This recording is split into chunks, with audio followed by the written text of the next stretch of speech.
Et non, vous ne rêvez pas, on est de retour avec l'ancien format, en tout cas pour cet épisode. Avant de commencer avec Denzel Washington qui va vous parler de mentalité et bien plus encore, je vous propose de découvrir notre partenaire pour cette vidéo, qui vous propose 2 livres audio. L'obstacle et le chemin et L'ego et l'ennemi par Ryan Holiday. Voilà, l'intro est finie, on peut se lancer dans l'épisode du jour, c'est parti. Premièrement, vous échouerez à un stade dans votre vie, acceptez-le. Vous perdrez. Vous vous mettrez dans des situations embarrassantes. Vous serez nul dans un domaine ou un autre. Cela ne fait aucun doute. Et je sais que ce n'est probablement pas un message traditionnel pour une cérémonie de remise de diplôme, mais hey, je vous le dis, acceptez-le, car c'est inévitable. Et j'en sais quelque chose. Dans le métier d'acteur, on échoue tout le temps. Au début de ma carrière, j'ai auditionné pour un rôle dans une comédie musicale de Broadway. Un rôle parfait pour moi, je me suis dit. Mis à part que je ne sais pas chanter. Donc, je n'ai pas eu le rôle.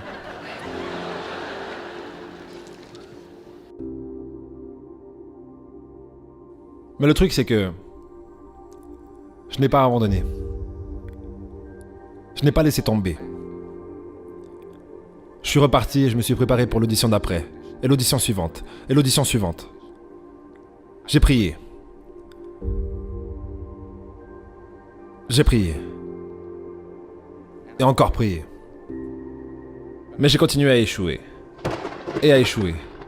Et encore échouer, mais ça n'avait pas d'importance. Pourquoi ? Il y a un vieux proverbe qui dit que si tu traînes assez longtemps autour du coiffeur, tu finiras bien par avoir une coiffure.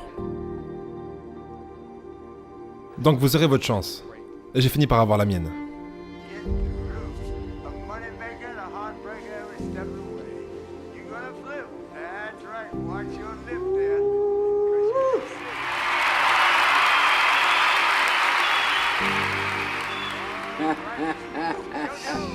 Si vous n'échouez pas, c'est que vous n'essayez même pas. Je répète, si vous n'échouez pas, c'est que vous n'essayez même pas. Ma femme m'a dit cette expression géniale. Pour avoir quelque chose que tu n'as jamais eu, tu dois faire quelque chose que tu n'as jamais fait. Les Brown, un orateur motivant, a fait une analogie là-dessus. Il a dit, imagine que tu es sur ton lit de mort. Imaginez-vous, si vous le voulez bien, être sur votre lit de mort.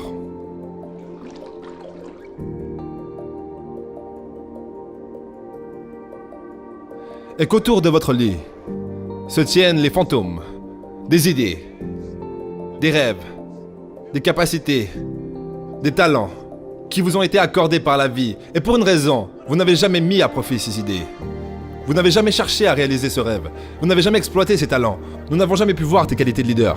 Vous n'avez jamais porté votre voix. Vous n'avez jamais écrit ce livre. Et les voilà, autour de votre lit, vous regardant avec des grands yeux remplis de colère, vous disant « Nous sommes venus à toi.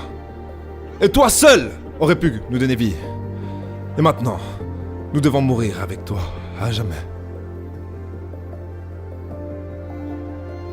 Et la question est, si vous mourrez aujourd'hui, quelle idée, quel rêve, quelle capacité, quel talent, quel don mourront avec vous? Je n'ai pas peur de mourir. J'ai peur de ne pas avoir assez vécu. On devrait écrire sur chaque tableau d'école. La vie est un terrain de jeu. Oh, rien. Il y a un problème que je vois très souvent se produire, que ce soit pour les startups, pour les privés qui veulent lancer un petit projet, c'est de croire qu'on n'en sait pas assez et qu'il faut d'abord penser plus avant d'agir. En mode le professeur de Casa del Papel. Je prépare ce coup, ça fait bien plus que 5 mois. Bah c'est pas du tout comme ça que ça fonctionne en vrai. En vrai, ce qu'il va falloir faire, c'est agir, faire une petite action, commencer par agir. Et ensuite, réfléchir sur cette action, et surtout réfléchir sur le feedback que cette action a pu produire. Et du coup, l'idée, c'est pas de réfléchir et de théoriser pendant des années, l'idée, c'est d'agir tout de suite et de faire même un truc stupide, même un truc faux. Vous le faites tout de suite, et depuis là, vous allez avoir une base concrète sur laquelle réfléchir. C'est un modèle beaucoup plus entrepreneurial et beaucoup moins émotionnel. Parce que vos émotions et votre ego vous disent que vous allez réfléchir tout depuis vous-même et que vous êtes un génie et que, en fait, simplement par un processus de réflexion, vous allez avoir des réponses. Vous allez avoir des réponses, mais elles seront fausses. Tandis que si vous testez une action, une idée immédiatement sur le marché, qu'elle soit potentiellement vraie ou potentiellement fausse, on s'en fout. Vous aurez la réponse grâce au marché, qui va vous dire si c'est de la merde ou pas. Vous voyez ce que je veux dire? Et du coup, depuis là, vous adaptez. Donc, agir après réfléchir. C'est très contre-intuitif par rapport à ce qu'on vous conseille dans la vie, mais lorsque vous avez un projet, vaut mieux commencer par une action, puis réitérer en améliorant. Donc vous devez prendre les devants. Vous devez donner tout ce que vous avez, que ce soit votre temps, votre talent, vos prières ou vos trésors. Car rappelez-vous que vous ne verrez jamais de remorque derrière un corbillard.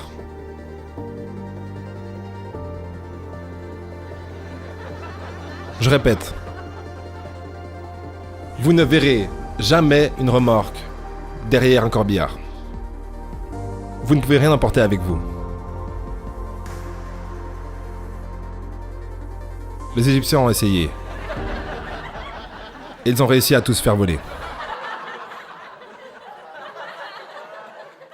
Donc, la question est, qu'allez-vous faire avec ce que vous avez? Je ne veux pas dire par là combien est-ce que vous avez. Certains d'entre vous sont diplômés en économie, d'autres sont théologiens, infirmières, sociologues. Certains d'entre vous ont de l'argent, d'autres ont de la patience. Certains d'entre vous sont pleins de gentillesse, d'autres sont pleins d'amour. Certains d'entre vous ont le cadeau d'avoir souffert pendant longtemps, peu importe ce que c'est, peu importe quel est votre don. Qu'est-ce que vous allez faire avec ce que vous avez? J'ai pu constater que dans la vie, rien n'en vaut vraiment la peine, à part si tu prends des risques. Rien.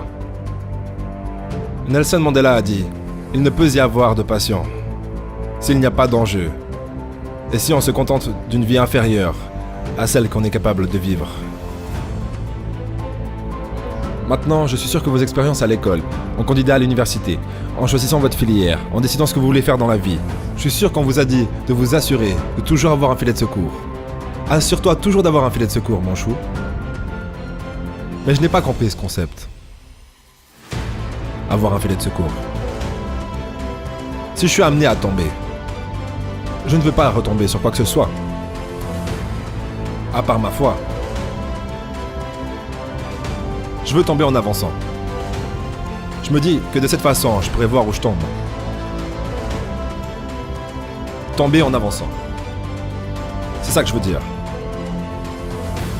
Reggie Jackson manqua la balle à 3 reprises 2600 fois dans sa carrière, un record dans l'histoire du baseball. Mais on n'entend pas parler des balles manquées. Les gens se souviennent des home runs. Reggie Jackson. Long drive right field. Goodbye. A big world. Tomber en avançant. Thomas Edison a mené 1000 expériences qui ont échoué. Vous le saviez? Je ne le savais pas. Parce que la 1001e a vu naître l'ampoule électrique. Tomber en avançant.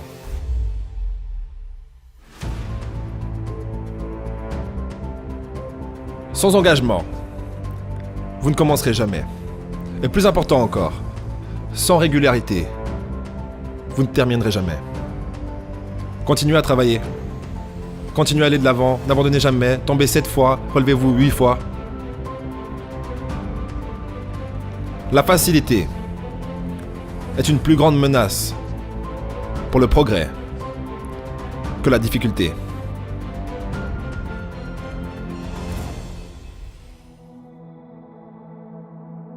Quand vous réalisez que vos faiblesses sont vos forces, que vos problèmes sont vos solutions, littéralement, et que toutes vos peurs sont tous les chemins que vous pouvez emprunter, et ben à ce moment-là, tous vos problèmes, encore une fois, se transforment en solutions. Et si vos problèmes sont vos solutions, ben vous n'avez plus de problème. Juste des choses à faire. J'ai réussi simplement en travaillant dur. Pas en faisant la fête avec les bonnes personnes, pas en compromettant mes principes de quelque façon que ce soit ou en faisant un bon deal, simplement en travaillant dur. Simplement en faisant mon chemin, en sciant le bois, comme j'aime le dire. Ne soyez jamais découragés. Ne vous mettez pas des barrières. Donnez tout ce que vous avez. Et lorsque vous tombez au cours de votre vie, ou peut-être même ce soir après avoir bu quelques verres de champagne de trop, souvenez-vous de ça. Tombez en avançant. J'ai été le mec aux Oscars qui n'a pas reçu le prix. J'ai été le mec aux Oscars qui a reçu le prix. J'ai été le mec aux Oscars qui, selon tout le monde, allait recevoir le prix, mais qui n'a pas reçu le prix. Je l'ai vécu, ce truc. Donc, que diriez-vous aux gens qui observent ce processus et qui se disent « Ce n'est pas juste ». Ouais, et alors quoi? Tu vas abandonner? Si tu cherches une excuse, tu en trouveras une. Dans la couleur de peau? Tu la trouveras où tu veux. Tu ne peux pas vivre comme ça. Fais juste du mieux que tu peux. Ce qu'il faut absolument comprendre, c'est que dans la vie, il y aura toujours un pourcentage. Un pourcentage de pauvres, un pourcentage de riches, un pourcentage de voleurs, un pourcentage de donneurs, un pourcentage de gens qui disent « Non mais Sonny, c'est bien joli ce que tu fais, mais tout le monde ne deviendra pas riche, c'est impossible. » Et un pourcentage de gens qui lisent ce commentaire et qui se disent « Ouais, il a raison, mais je vais quand même essayer. » Il y aura toujours un pourcentage. Un pourcentage de gens qui trouvent des excuses et un pourcentage de gens qui trouvent des raisons. La question c'est, à quel pourcentage voulez-vous appartenir ? Pas pourquoi la répartition entre les pourcentages est injuste, par exemple. Parce que si vous pensez que les choses sont injustes, vous appartenez juste au pourcentage des gens qui pensent que les choses sont injustes.